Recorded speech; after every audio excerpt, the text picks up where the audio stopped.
situation with Venezuela is getting critical.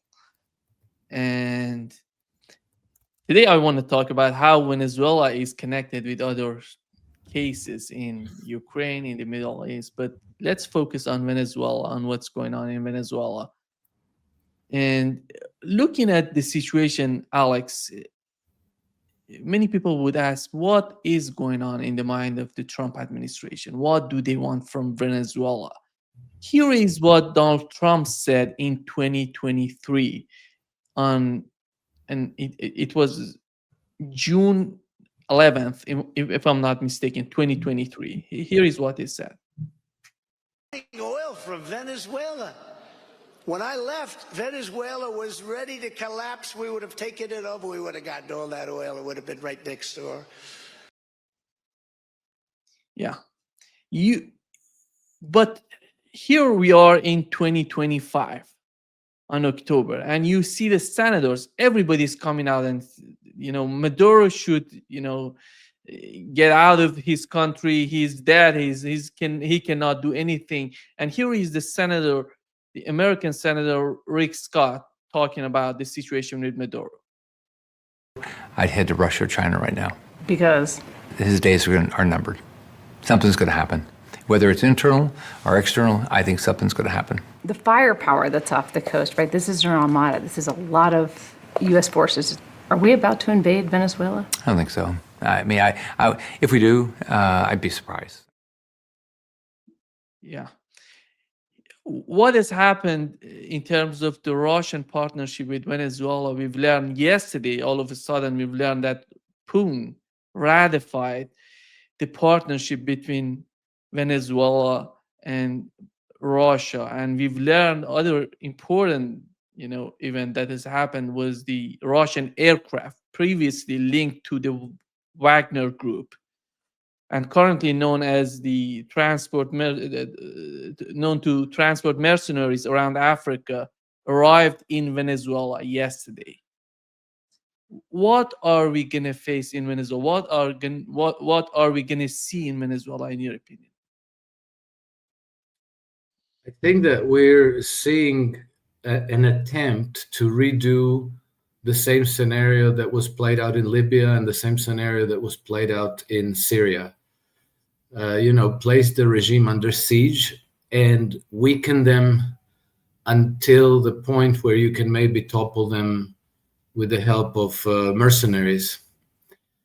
And so I think that for strategic reasons, the Russians want to help Venezuela defend itself, the Maduro regime to survive, because Venezuela is part of the multipolar integrations. It's a very important country. It's a very resource-rich country, and it's very obvious that the Trump administration is under pressure from Wall Street to take over Venezuela because having allegedly, and I was in the oil business for many years.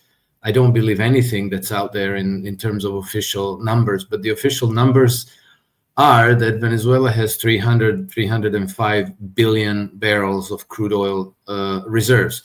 Sorry, proven reserves. And so that's oil that you could buy. You could negotiate to trade and you can buy that oil. But it doesn't help Wall Street to buy oil from Venezuela. What Wall Street needs is collateral. And so if they got control of Venezuelan government, Maria Corina Machado having, now a Nobel Prize under her belt and all these good things, she already said that she would privatize all this, that she would privatize the state oil company PDVSA, and that she would open the gates wide to the foreign banks and corporations to develop Venezuela's natural resource sector. And so that would be a big boost to the very badly collateral-starved Western financial system, because they would be able to, issue big loans not only to the likes of ExxonMobil and BP and Shell and so forth to go into Venezuela and secure it all with Venezuelan crude oil as collateral, they would also be able to issue large loans to the government of Venezuela. Again, it will be collateralized with Venezuela's natural resource riches. So it would be a complete net gain for Wall Street and maybe City of London banks, I don't know. It would be a loss for everybody else. That is, you're calling in American troops to go and fight and die. You're wasting American taxpayers' money to fund the military expeditions that this is involving. For that reason, I think that invasion is very, very unlikely because, we're talking about the same military that couldn't subdue Ansar Allah in Yemen, that had to withdraw from Afghanistan because they couldn't defeat the Taliban after 20 years of trying, right? And several $1 trillion spent.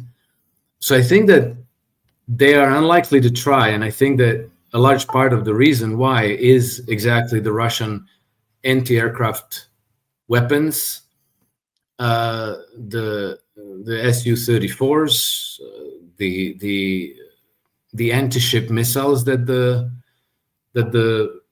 Russians provided for Venezuelans, and then we don't know what else. But I assume that Wagner mercenaries is probably a cover for Russian military advisors to go in there to help Venezuelans deploy all these weapon systems because they're complex and require very, very highly qualified personnel to operate. And this is why I think that the invasion of any kind is unlikely, because it would be too risky for Trump. But I think that the hope is that they could maybe cobble together some kind of Argentinian, Brazilian, Bolivian, not Taliban, but Al-Nusra front, the South American equivalent of HTS. Maybe incubate them in Argentina. Maybe that's part of why they're bailing out Argentina and Milei's government as it is, because we know that American military advisors went into Argentina along with some military assets. And so maybe that's the same scenario, as Syria. And I think that this is the reason why maybe the Russians, among others, sent in the Wagner troops, Wagner personnel, to basically provide defense to Maduro regime. I think in the United States, they feel that it's going to be something like Panama in 1989, that they invaded Panama. But Venezuela is not going to be Panama. They're much, they're prepared for that.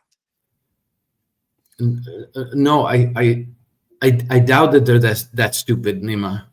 I think that they understand that this is not Panama.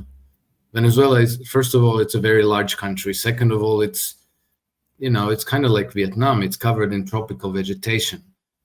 The Venezuelan regime has had also 20 years to prepare for this because, I remember in the aftermath of the failed regime coup against Hugo Chavez in 2003, Chavez gave an interview in which he said, well, I've tried everything to have a cooperative, friendly relations with the empire, and he was talking about the United States. But the clash against the empire is inevitable. It's coming, and it's going to happen. So I think that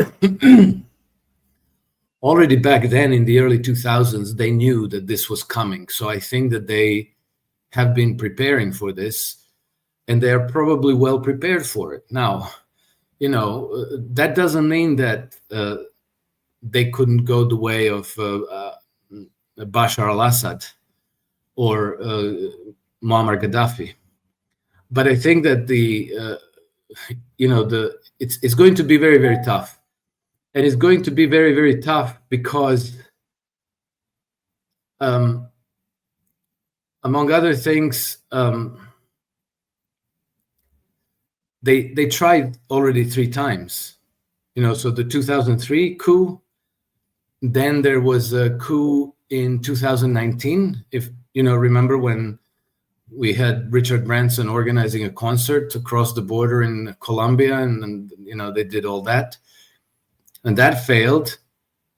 And then this is the 3rd attempt. I think that the regime in Venezuela is much more robust and much better prepared than what they anticipate.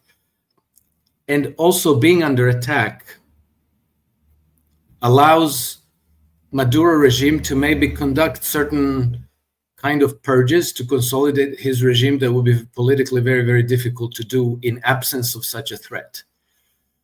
So maybe rather than being South America's Damascus, Caracas could prove to be South America's Tehran. Yeah. Alex, looking at the treaty of friendship and cooperation signed between Russia and Venezuela, you see massive expansion in economics, security, culture, all these aspects. And it shows that Venezuela is getting, the situation, the future for Venezuela is going to be totally different from what it was before, because they joined BRICS, and the future going to be defined within BRICS and the participation they have. I know that they have close relationship with Tehran, Yes. and they have received probably a lot of missiles from Iran. Do you think, if with that concept, if they put troops on the ground, which is a suicide in my opinion for the Trump administration, if they go after bombing them, they can bomb them back. They can respond to the United States. And it would be humiliating for the United States Army if they go in that direction, as we saw with the Houthis, with Yemenis in the Red Sea. But it's going to be different, as you mentioned. This is a country that is really prepared and backed by Iran and Russia, at least, to my knowledge. Yeah, I think you're correct. And I also forgot the Bay of Piglets incident, the 3rd. So this will have been the 4th attempt. The Bay of Piglets happened, I think, in 2020, if I'm not correct, if I'm not mistaken, sorry. And they actually organized a group of commandos to land in Venezuela, and they got caught. It was extremely embarrassing. So that's not going to happen, obviously. And I agree with you. There is extensive cooperation between Venezuela and Iran, and we don't know exactly. We know some of the weaponry that the Russians have provided, but I don't know what weaponry the Iranians may have provided. But the Iranians have very powerful anti-ship missiles that might be part of Caracas's arsenal. So I think that the attempt is going to boil down to maybe trying to throw in commandos, trying to organize the opposition in Venezuela. But I think that if they do that, they won't get very, very far, at least not with the opposition. What was it? 8 years ago, they had, no, less, 5 years ago, 6 years ago, they had Juan Guaido. And I think that was actually, they were in a much, much stronger position at the time with Juan Guaido than they are now with Maria Corina Machado. But I wanted to add something, because, as I look through social media feeds about Venezuela, there's a whole segment of people who are watching this who have the anti-socialist slant. So, once you label a government as socialist, like Maduro's government, then without looking at any further nuances of the case, they immediately think that, oh, it would be a good thing if this government fell, because they're socialist, and then if this Nobel Prize laureate Marina Corina Machado came in, that would be an improvement.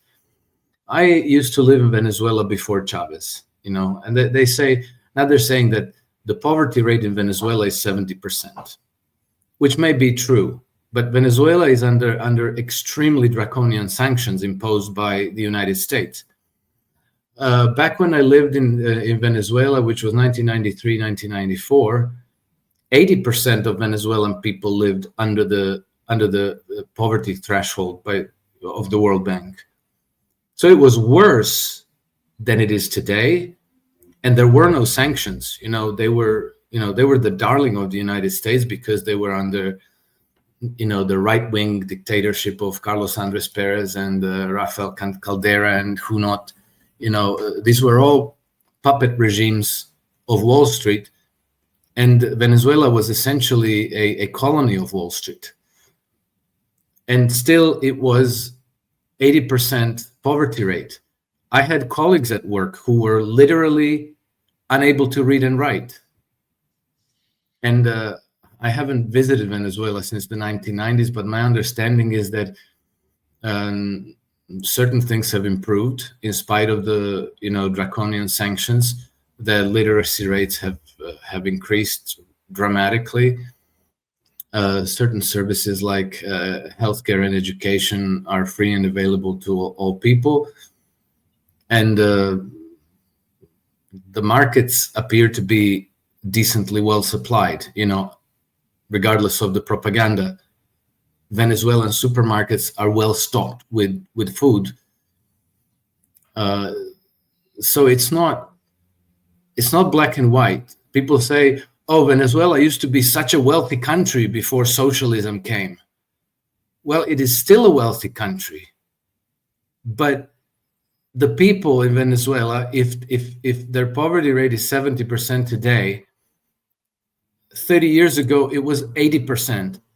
It didn't improve under capitalism.